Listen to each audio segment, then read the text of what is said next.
Welcome to the Personal Development Mastery Podcast.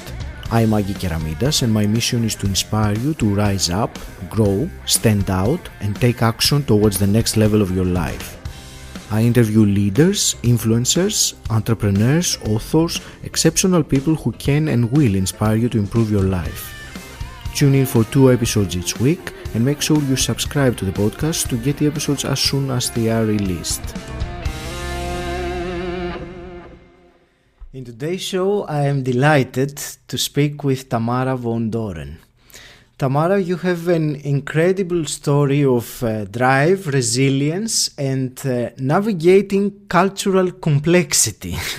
You have lived and worked across 4 continents, from Australia to Canada to the UK and now in Japan. And you've achieved success in a diverse range of fields, including radio, events, marketing, insurance, entrepreneurship, the list goes on. You are now running your own business as a strategy and transformation coach, and your mission is to empower others to never have to feel the way you felt, not to suffer 𝙗𝙬𝙬𝙧 syndrome, not to have to hold back their unique superpower for the sake of others. Tamara, welcome to the show. I am very excited and very much looking forward to our conversation today. Me too, and thank you for sharing that like not wanting people to feel that way. Oh, it feels so nice hearing that repeated back to me, so thank you. It is my pleasure, and actually this is I would like to start with this, because many times we need someone else to remind us of something that we have inside of us so embedded that we don't really realize it. So it's great to have this kind of reminder. What do you think? Yeah, definitely. Yeah, and it's like my kind of story starts from being a young child, and my journey over the past few months particularly has been to get back to being that fiery, spirited kind of young child before the world got to me. And it's something that, like, my tall poppy story is something I've only started talking about again in the last 6 months or so. So it's definitely key to my story and my journey for sure. So we'll start with it then and tell us about your tall poppy story. I find it fascinating, and I think some people will relate with it for sure.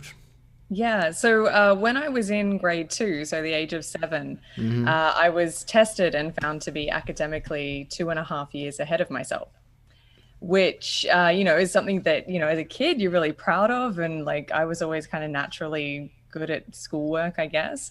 And I remember at the time that my parents, this was how I perceived it, and I've had conversations with my parents about it since to clarify the details. But at the time, I perceived it as being considered to go into a gifted and talented program. And I remember going to one trial kind of class, and what I perceived my parents' decision was that I shouldn't go into that school because I might become a genius, but I wouldn't develop the social skills. Right. And so not only was I dealing with that being cut down for being different to everyone else and being too smart or whatever the test results, however people perceived it, by teachers, by fellow students, everyone. But I was also then dealing with, the lesson that, being social was more important than being intelligent. And so I spent basically 25 years of my life being that. So while the intelligence shone through a little bit, it was always the part of myself that I held back. And I was more focused on making sure that everyone in the room, everyone I engaged with or interacted with, felt good about themselves. So I was a great connector, and I was great at bringing people together and building rapport easily with people. But I never felt truly connected to it myself, if that makes sense. Yeah. Let me ask you, because the tall poppy implies that, I'm bringing a visual now in my mind of a field of poppies, and one of them stands out. So they have this cutting down or cutting off, don't they? So can you give me a couple of examples then from your childhood in terms of this cutting down of the poppies, so I can understand it better? Yeah, and it's interesting that we're discussing this today because tomorrow is actually Remembrance Day in Australia. So when we record this, yeah. But yeah, sometimes it was obvious things like bullying by kids of like, oh, who do you think you are just because you're smart, or little things like that. Other things, it was more subtle. And by people you wouldn't expect it from. So for example, in primary school, my mum worked at the school, so I knew a lot of the teachers because they knew my mum. And so I was treated a little bit differently because of that. So for example, because they knew that I could easily catch up on the classwork, they would play practical jokes on me, the teachers. Okay. So they would do things like, I remember two instances. One where my teacher sent me to another teacher's classroom with a note and told me not to read it, just to give it to the teacher. And me being the good little student that I was, I didn't read it, gave it to the teacher, and literally was told to sit there and wait for a while. And then I was told, oh, I don't have what she needs. You can go back to class. And do you know what was on the note? I was sent for a long wait. Okay, right. Literally just to go sit for a bit and come back. I have no idea what the point was. Maybe the teachers are bored. I don't know. There was another instance where they told me that I was being transferred classes. So I was going out of one teacher's class into another teacher's class. So I had to take my, what we call tidy tray, so my desk drawer with all of my books and everything, into the other teacher's class, go into a desk, everything. And then it was coming into the lunchtime period, at which point I was told, oh, no, we were just kidding. You can take everything back. So then in the middle of lunch, while everyone's eating lunch, I have to then take my whole desk drawer back to the other classroom and everything. So I'm sure it was fun for them. And at the time it was like, oh, I'm treated differently. This is kind of nice. But it was also, kind of a subtle form of cutting me down in ways for being different. Like, me standing out and having it be a negative experience. So yeah, there was lots of little things like that. Yeah. Tamara, being different in this way, like, being smarter ahead of others, did you feel in any sense that you were superior? No, it always felt like a negative. Oh, right. Yeah. So for example, like I started, like after that test result and, being considered for that class, I started like dropping grades. Like I would start to hold myself back or just do the bare minimum because I didn't want that negative attention brought down on myself. I see. You wanted to blend in more, not to be the tall poppy. Yes. Okay. Exactly. Yeah. And then later on, it was also like I started to notice that if I did shine too bright, other people would feel intimidated and they would feel less because of that from their perceptions. And I didn't want that either. So then I would try to bring myself back a bit so that they would feel more comfortable, kind of thing. Yeah. And what you just said, it's the way that we are perceived by others, or the way we think we are perceived by others, because we can never know exactly how they perceive us. There was something in your mission that I was reading earlier that about the superpower. I'm actually going to ask you of that a little bit later. There was something else I wanted to I'm sure this conversation will go in very different directions. It's already I have many things I would like to ask, but I just carry on with what we were talking about, you feeling different and not wanting to feel different. You said that it was like 25 years that you suffered from that. Can you tell me when did you realize that this is something that I'm actually great at, that I want to accept, embrace it, rather than trying to put it away? Yeah, so it was It was a couple of years ago. So I've been in Japan now for 2.5 years, almost 3 years in February. And coming to the end of my 2-year working holiday visa in London, that had been a 6-year goal to live and work in Europe and stay there. So in the role that I was in London, I built some great connections. I was working with the CEO, at CEO and board level with people. So I built connections from there all the way down to the bottom in a 10,000 plus employee company, national company. So I had all of the support there. Yes, we want to keep you. Yes, we want you to stay. But because of the requirements to get sponsorship, I would have had to change roles. Because at the time when the UK was still part of EU, you've basically got to prove that you're the only person in the whole of the EU and the UK that can do this job. Yes. So yeah, which would have required— No pressure. Yeah, right. Which would have required moving roles. So I interviewed for 8 different roles and came second for every single one of them. And that was a clear push of like, this is not where I'm meant to be. But the turning point there was, that was the first time that I was like, no, I am different in this company. And despite being in a relatively, what would be on paper, junior role, I've built really meaningful connections right up to the top.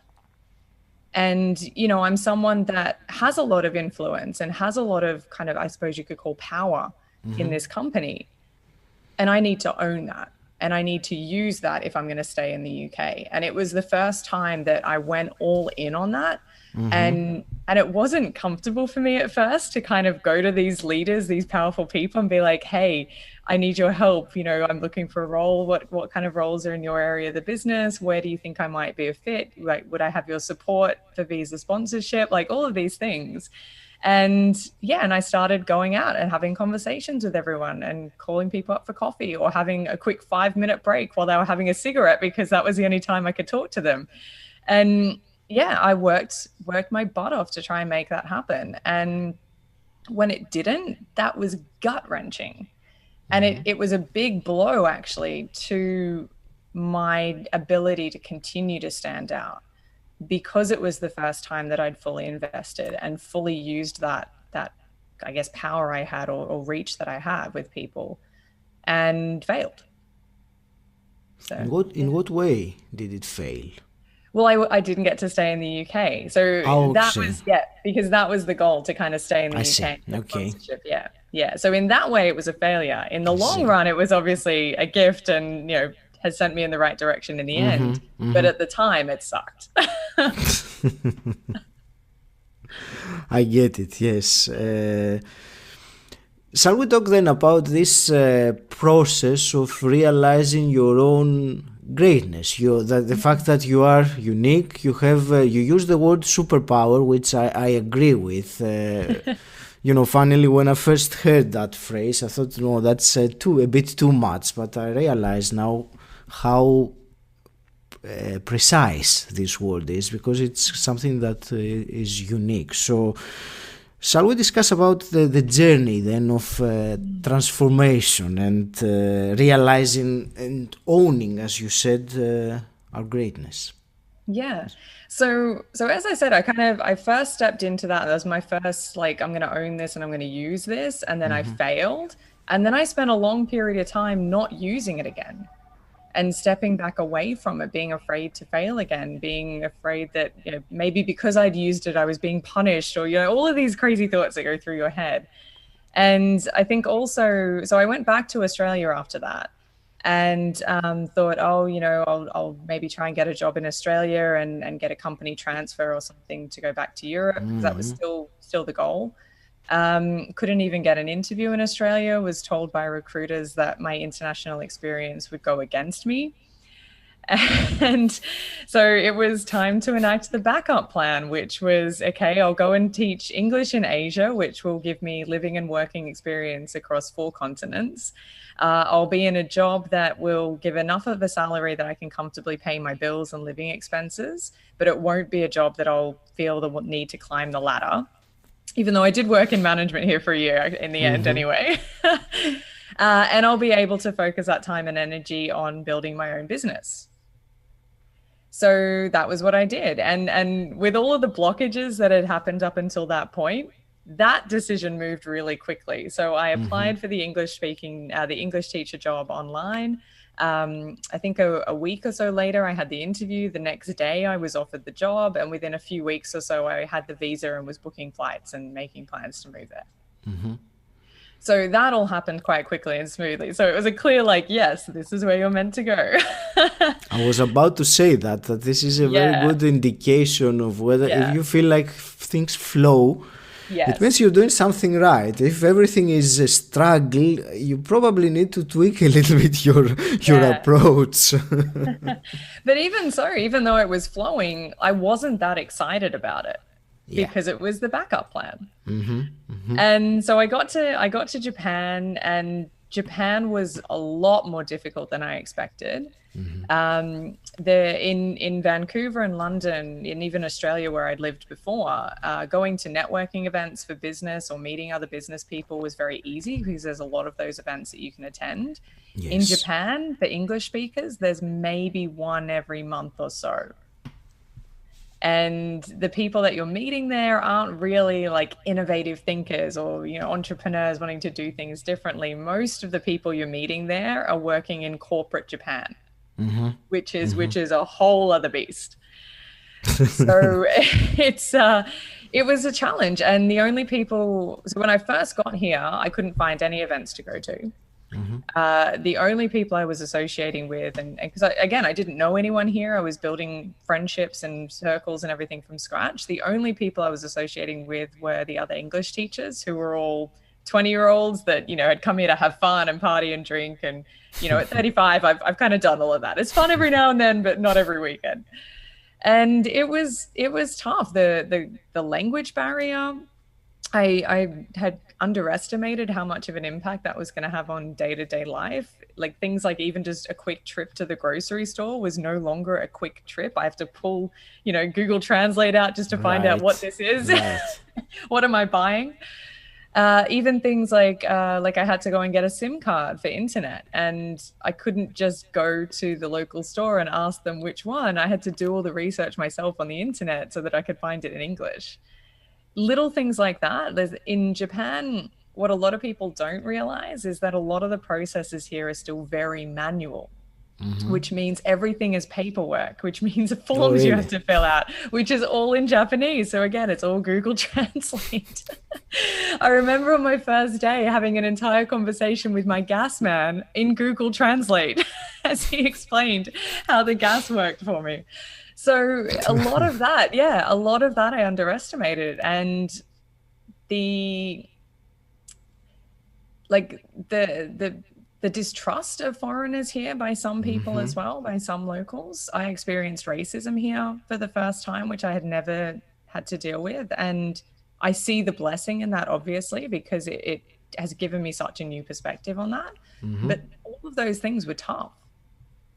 It was not the life that I'd had in London or Vancouver that I'd loved. And it made me feel again like I was failing. Did you find, Tamara, similarities in any way between the way that you were perceived in Japan, being a foreigner, as you said, and with that old feeling of being the tall poppy? Or were there similarities in that sensation? Because maybe in this case, if people see you different, maybe they don't see you as a tall poppy anymore. But still, you are different, if my question makes sense. Yeah, it was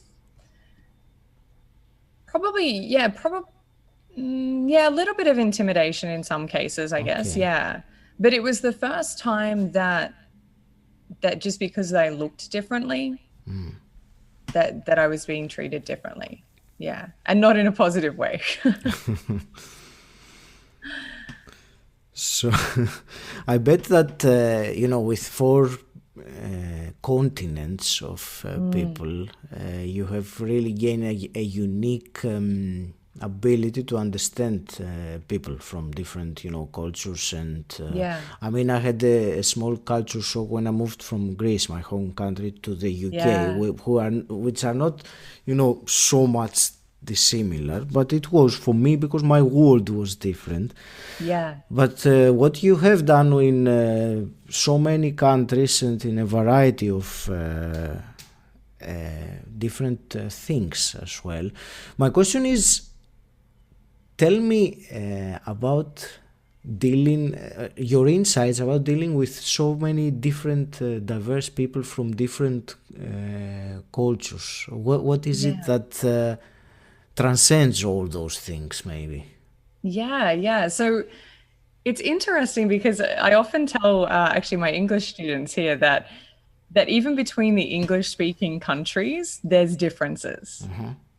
And like I remember being in London or Vancouver, and I'd say something, and like my friends or colleagues would just look at me with this blank face, and I'd be like, "Oh, is that an Australian thing?" And they're like, "Yeah, we have no idea what you just said."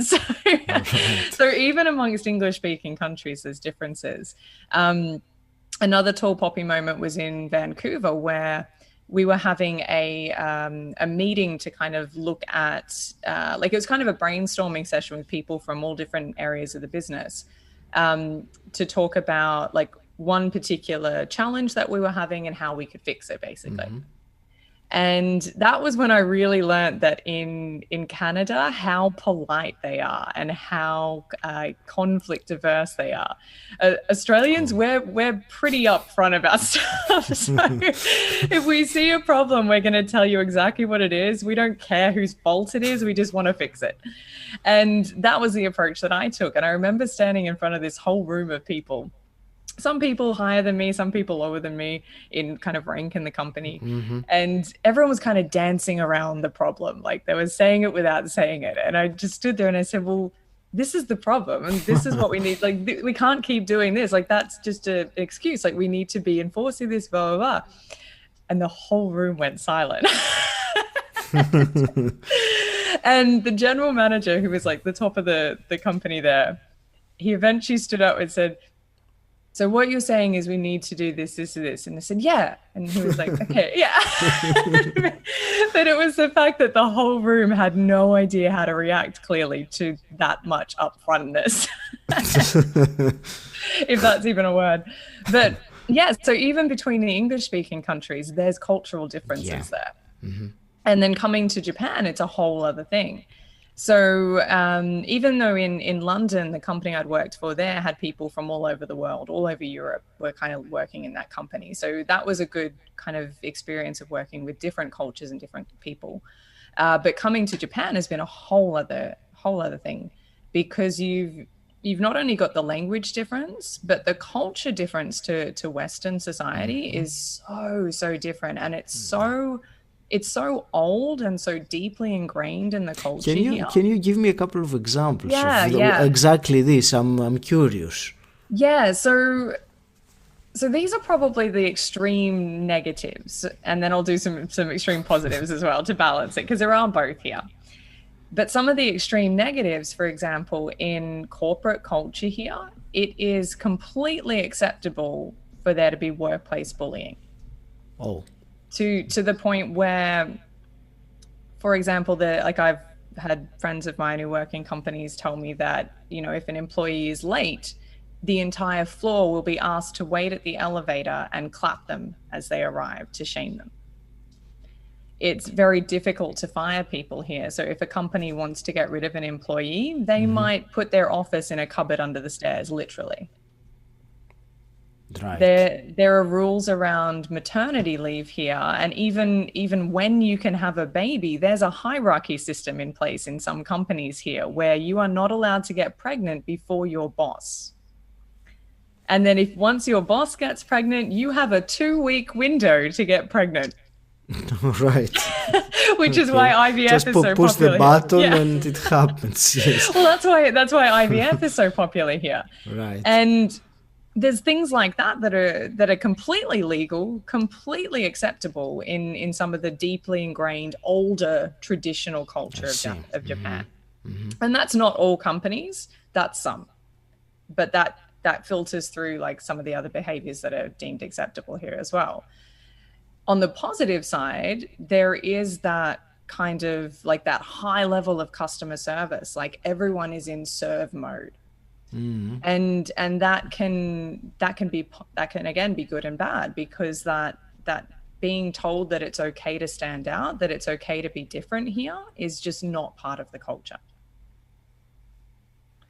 You know, but there is that consideration for others, and, you know, they wear the masks not to protect themselves, but to protect others from their cold or sickness that they might have.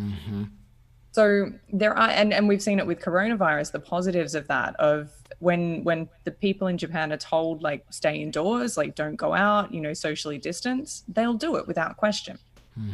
And there's a positive to that, which we've seen with COVID. So there are positives and negatives to all sides of the culture here, but it's still an adjustment. And particularly when I'm coming in with that frame of mind of, you know, trying to step into that tall poppy and to step into who I am as a unique individual. And I'm in this culture that's ultimately designed to put you in some kind of box. It's tough. Yeah. I bet it is tough.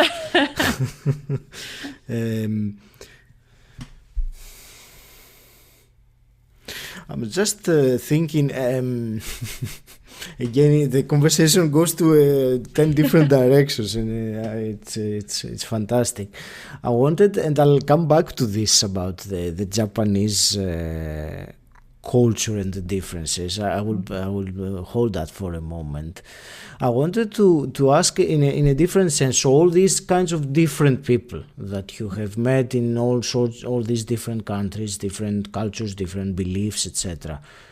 What is it that goes really beyond that? What have you seen that are the things that everyone shares, regardless of all those things? Yeah. It's funny because there's kind of two things that come up for me. The first one is a negative thing, which is pain. And I think everyone feels pain in all of these cultures. And that can be big pain, that can be just frustrations at work, but there's some kind of level of pain that people feel from very similar things. So, you know, when I talk about kind of the bullying that happens here, they won't show that pain, but it's there. And the second thing I think is music and art. And I think that's something that seems to transcend everything anywhere in the world. You know, we all listen to the same music here. You know, there's a lot of English music that you hear being played here.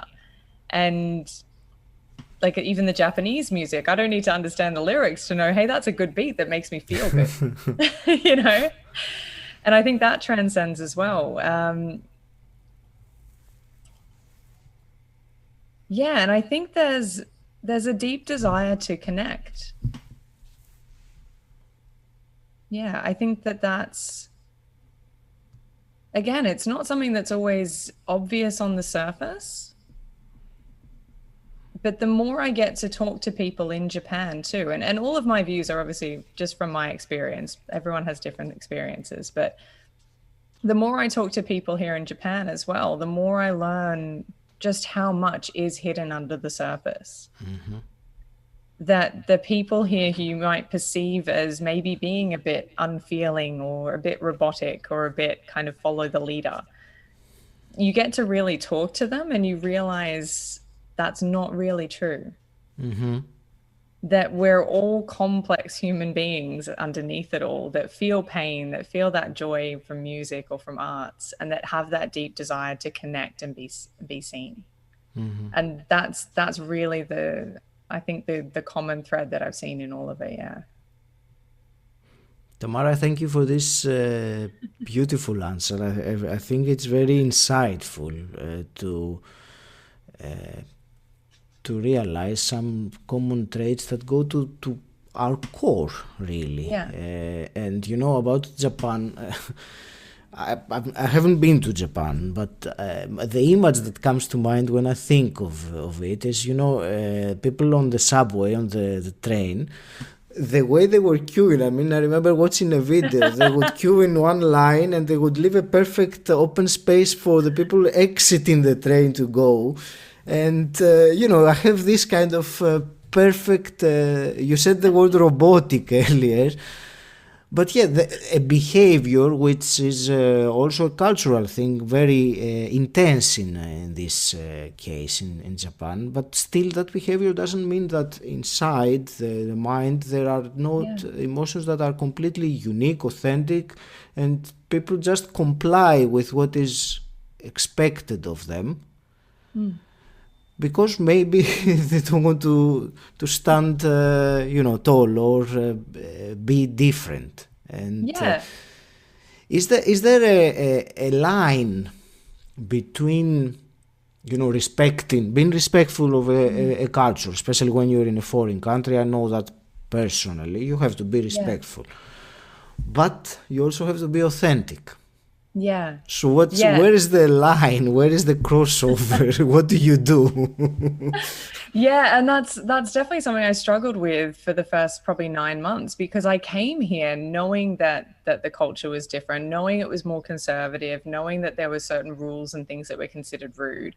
And I spent the first 9 months really trying to be that and really trying to embody that. So I dressed more conservatively. Like I didn't wear strappy shoulder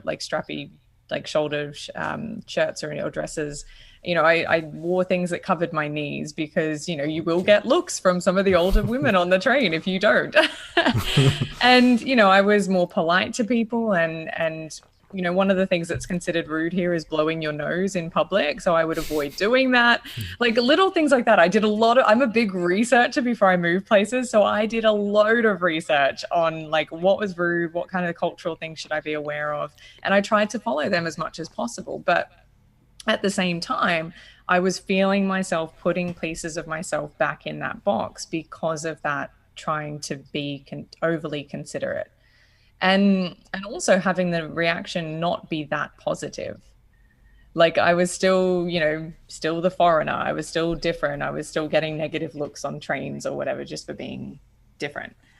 And I remember going to my brother's wedding actually in Jamaica and spending time with my parents around that 8 or 9 month mark. And I was talking to them because I was honestly hating it here. And I was feeling borderline depressed about living here. And I didn't have my business network that I'd come here to try and build. My business wasn't working out. Trying to acclimatize to the culture and trying to be respectful wasn't working out. It just felt like everything was failing. And probably if I look back now, it comes down a lot to me not being authentic or not feeling like I could be authentic.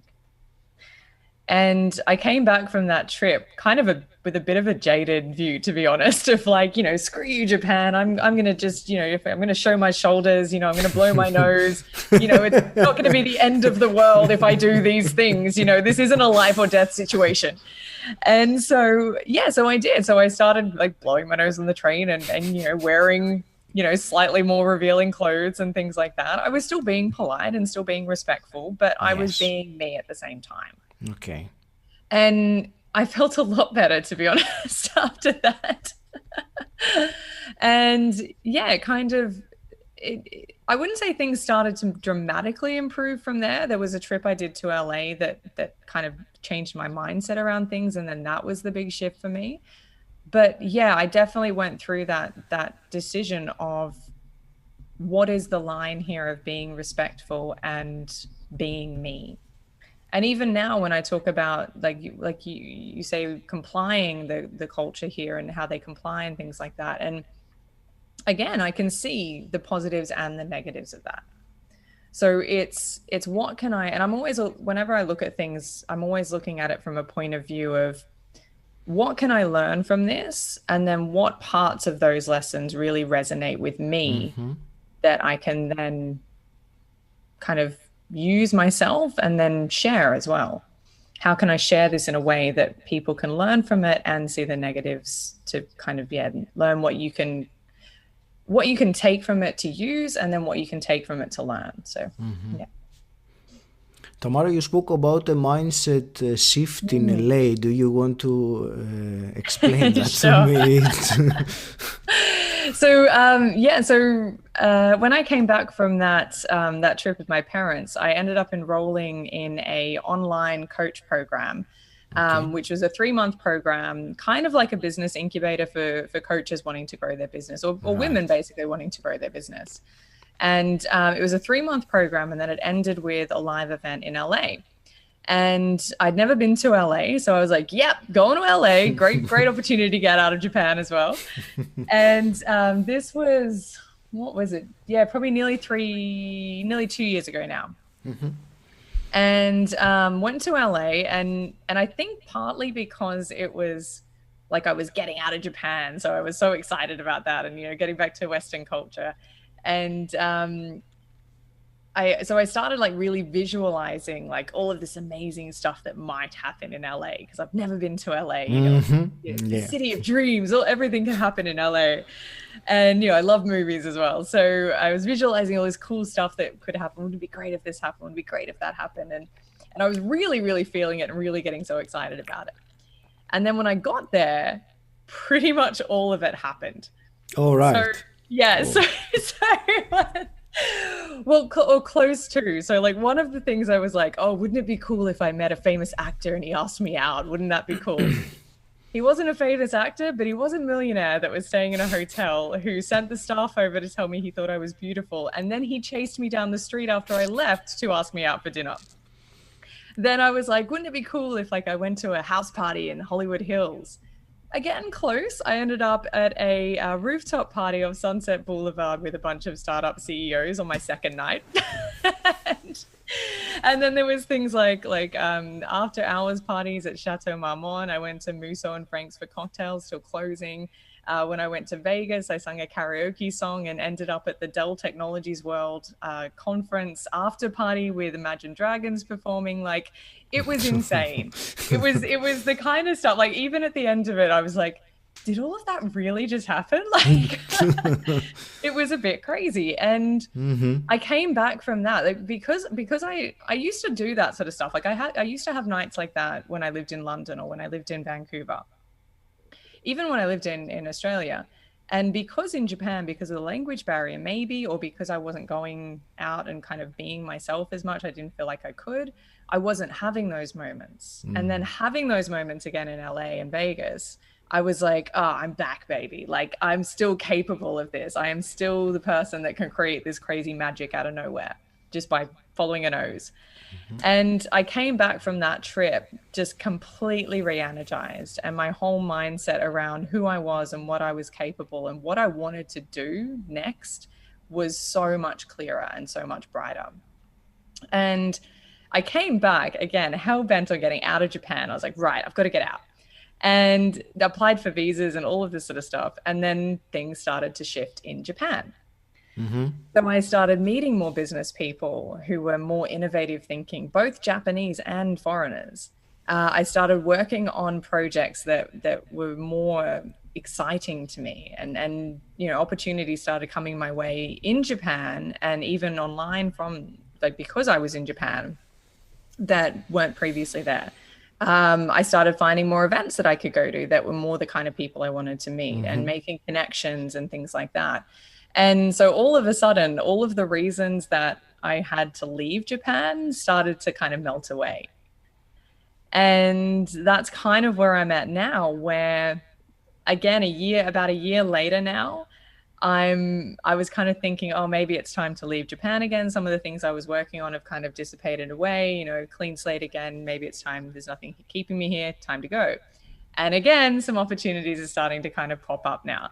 So something keeps keeping me here for some reason. I don't know what it is yet, but that mindset shift was really pivotal to my entire environment in Japan changing.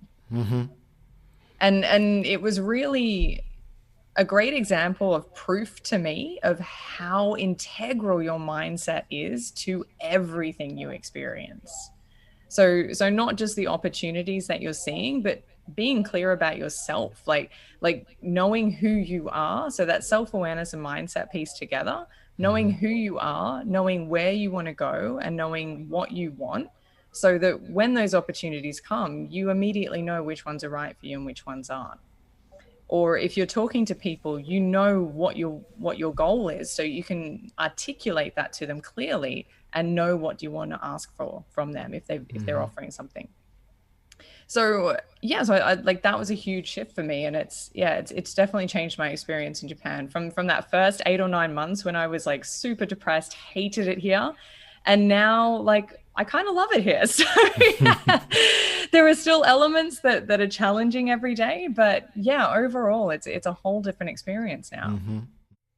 Thank you for listening to this first part of the interview with Tamara von Dohren. Listen to the next episode, number 76, where Tamara speaks about the power of visualization, the lag time between visualizing and manifestation, and what needs to burn for our growth to happen. Thank you for listening. If you enjoyed it, please subscribe and rate Personal Development Mastery on Apple Podcasts, and also share this episode with someone who you think will benefit from it. If you want to become part of an exclusive community, gain access to unique content, and at the same time support this podcast, then become my patron. The link is in the show notes, or you can type bit.ly/pdmpat. If you want to know more about what I do and how I can help you, join my Facebook group Personal Development Mastery. Again, the link is in the show notes, or you can simply type bit.ly/pdmgroup. And until next time, stand out, don't fit in,